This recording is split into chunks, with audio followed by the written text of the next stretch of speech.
Hello, this is the RPG Pundit, the final boss in Internet Shitlords, and it's time for another video review.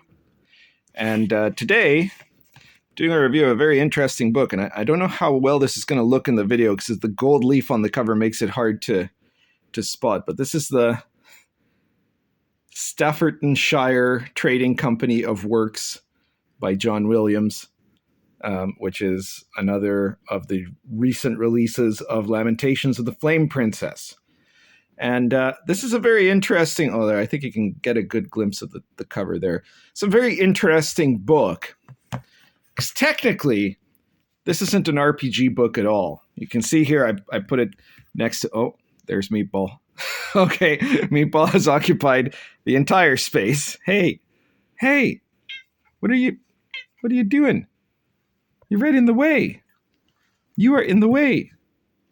Excuse me, Meatball. Jesus, Meatball. Anyways, this is technically not an RPG book at all. This is a book that Lamentations put out. And what it is a collection of maps, starting with an incredible looking map of Europe with trade routes and stuff. And on the back end, you can see a world map with some trade books and stuff, all 1635,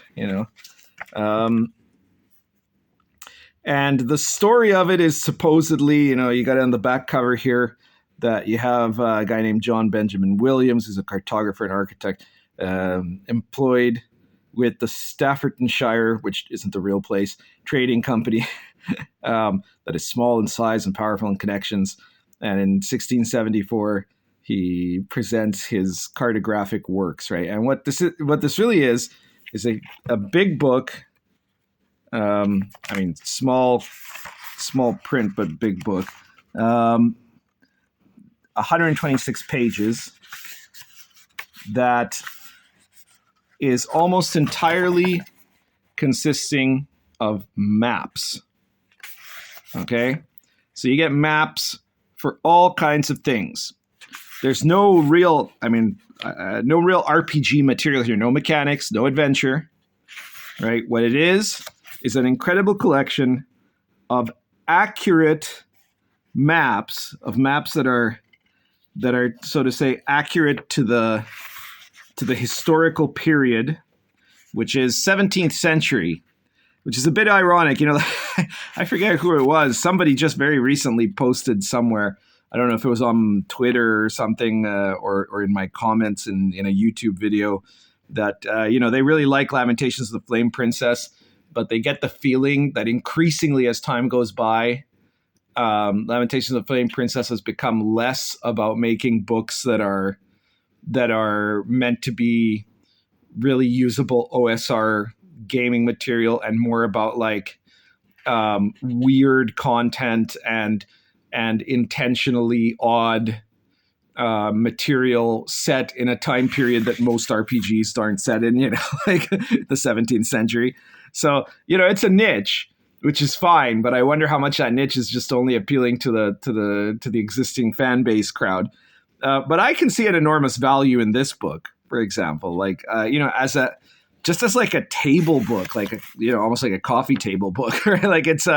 It's just beautiful. The guy that produced this is quite skilled, has done quite a lot of research, and it's really magnificent, actually, right? It's a beautiful product. It's not really a gaming product, but it's a product that you could certainly see being usable for people in their games, right? Here's the outline of a Turkish caravanserai, right? You could use that in Sword and Caravan, right? So there's lots of stuff, lots of very cool stuff, but it's mostly a work of art, right?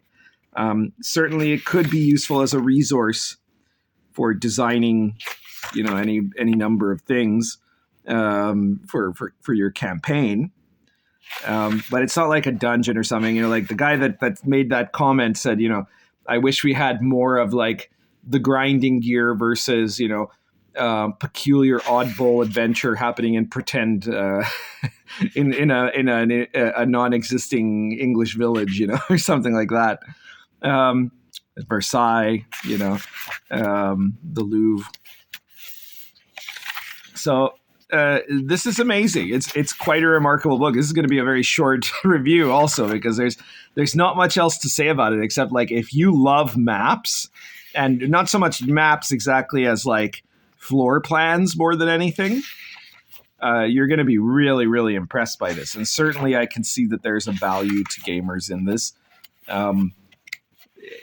It's a spectacular work of art, right? But it's almost the sort of thing that if it hadn't been marketed for Lamentations per se, could have had almost a general audience value, right? Like this is something that I think a lot of people would find amazing who don't game at all, right? Ironworks, the blast furnace of an ironworks.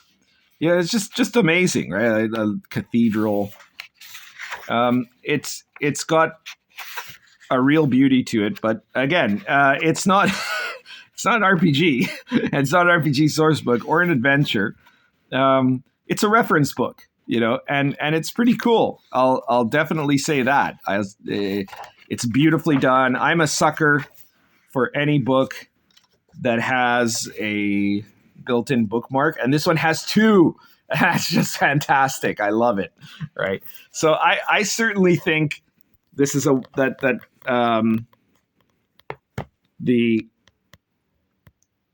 Staffortonshire Trading Company of Works by John Williams is a spectacular, beautiful book. Right. Don't expect it to be a book of gaming as such, or even a book that will have the typical gaming stuff, right? Like, this is not, there are no dungeons here, right? This is not a dungeon or a wizard's tower or something like that. But, I've often, as a historian, I've looked at a lot of D&D and OSR adventures and, looked at the maps that they have in some of these adventures for a dungeon or a castle. And I'm like, well, this dungeon, why would anyone build a dungeon that looks like this, right? It makes no sense at all in the context of, history for sure, but also no sense at all in the context of like what would have been, what would be logical, maybe even in the world sometimes, right? In the game world, I mean, right? And castles, I'm like, well, the person who made this has never been inside a castle and did no research. That has happened. I've seen that in products, right? This is a guy who's done a lot of research. If there was a medieval version of this, I think that it would be a benefit to almost every D&D player, right? But because it's set in the late Renaissance, so to say, mid to late Renaissance, it's a little bit maybe less useful in that context. But if you're like playing in a setting that is slightly more socially and technologically advanced than the typical medieval role-playing game, then I could see it being extremely useful, right? Like if you're doing a historical campaign, obviously, if you're running, the Three Musketeers or something like that in that time period, you'd find this an incredible resource. So yeah, that's basically it. That's the review. This is going to be, like I said, this is actually finally going to be a short video of mine, it's really interesting. I don't know how well it's selling or not. I don't know what it's definitely not Deathfrost Doom or the Grinding Gear, right? It's not one of those. And I don't know. So it's a very good point that out of all the, I've been sent all these books of Raggy's latest products for Lamentations, and none of them are that, right? And maybe that's a good thing, because you also don't want a company to just keep doing the same adventure over and over again with a reskinned name, right? That isn't necessarily going to be a formula for success either, right? But this is definitely a book that's like, far gone from any kind of normality of the type of products one might expect, but it is a beautiful, beautiful book. And I guess that's everything that I can say about it. There's nothing else to add, It apparently has the meatball seal of approval. And yeah, so if you're interested in beautiful floor plans, check out the Staffortonshire Company of Works. And if not, if you're looking for more, traditional products, then check out my stuff, like the Old School Companion 2, which has 26 different OSR adventures that are all based on real medieval history, myth, and legend. One of the things that I try to do, right, is to do something that is historically accurate. Historically authentic is a better way, maybe even, of putting it. But that puts playability first, right? I've never made a book with, like, none of these adventures are made to be like really historically interesting at the cost of its playability. They're always meant to be playable, right? And all of my stuff, the Old School Companion 1, with all of the extra material that you can use to add more medieval authenticity to your OSR game, is also, all stuff that's meant to enhance the game. It's not meant to just be an interesting curiosity that you'll just read, right? So that's I think an important detail when you're designing products for RPG gamers, that actually, it's nice to assume, even though technically I'm sure that for some product lines, D&D for example, nowadays, maybe it would be quite safe to assume that a large percentage, maybe even a majority of the people that'll purchase are never actually going to run the product, right? So then you can make a product that's either, really pretty but useless, or full of let's say setting lore and stuff like that, but not actually a lot of playable stuff, or full of virtue signaling, or whatever you want to do, but that isn't actually really useful as a product for actual play. But for me anyways, and I think that if you're an OSR designer, you should always be keeping actual play in mind. I do the same thing with World of the Last Sun or any of my other products, so be sure to check those out. I'll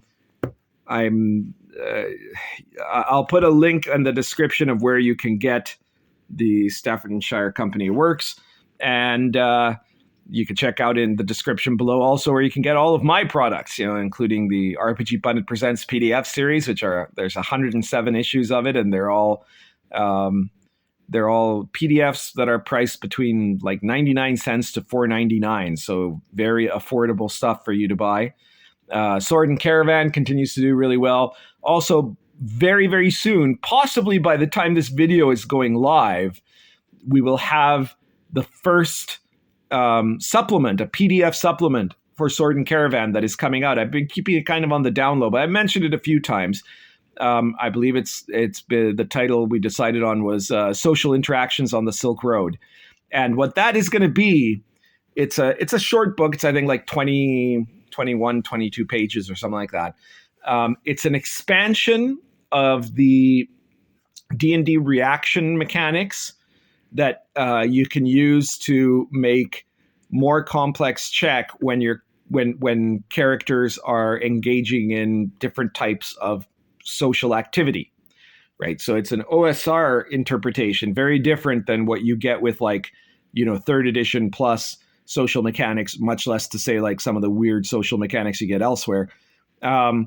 It's very much focused on the role-playing side of it, and on looking at what the argument is the player character is doing versus what are the character traits of the NPC or NPCs he's trying to interact with, right? And then other environmental factors and things like that. So most of the book, besides explaining the basic mechanic, most of the book is a series of different types of interactions. So like intimidation, haggling, participating in a debate, public speaking, trying to raise up a mob, trying to spread a rumor, trying to obtain information, dealing with a wild animal, all kinds of stuff like that will have, all of the conditions, the possible conditions pre-detailed so that the DM can reference them and make a quick resolution of how a social interaction goes. So I think it's not just really a source book for Sword and Caravan, even though like some of the details of it are in some of the modifiers and stuff might be based on specific things that you might find on the Silk Road. But it's something that can very easily be used for anyone in any OSR campaign, right? So be sure to check that out if you're interested in finding a way, a mechanic that helps you as a DM kind of determine how an attempted, social action goes for an OSR game. And that'll be out. If it's not out by the time this video is out, it'll probably be out, the next day from when this video is out, like very, very soon. Be sure to keep an eye open for that. And check out all my other products too, Lion and Dragon, Cults of Chaos, Dark Albion, The Invisible College, Star Adventure. If I keep listing them, we'll be here all night. So you guys know what I've got, and be sure to check it out. Share this video, subscribe if you haven't subscribed yet. Check out the other reviews on the playlist for the review playlist, and my other videos. Maybe some people might just want to hear reviews of games, and so I've got the playlist, and that's just reviews. Whereas if you want, you can have you can check out my rants as well, or my stuff on how you've been taught how to DM wrong on purpose, and which is basically advice for game masters. But yeah, share the video anywhere you think people will find it useful. I doubt this one will, usually I say, or where you think it'll piss people off. I doubt any review, I doubt this video would piss anyone off, I expect, except if it's just the very fact that I made it. My existence pisses off a few people, so there's that. But yeah, share it everywhere, and we'll be talking to you all soon again later. Currently smoking Peterson Oversized Poker plus Argento Natural.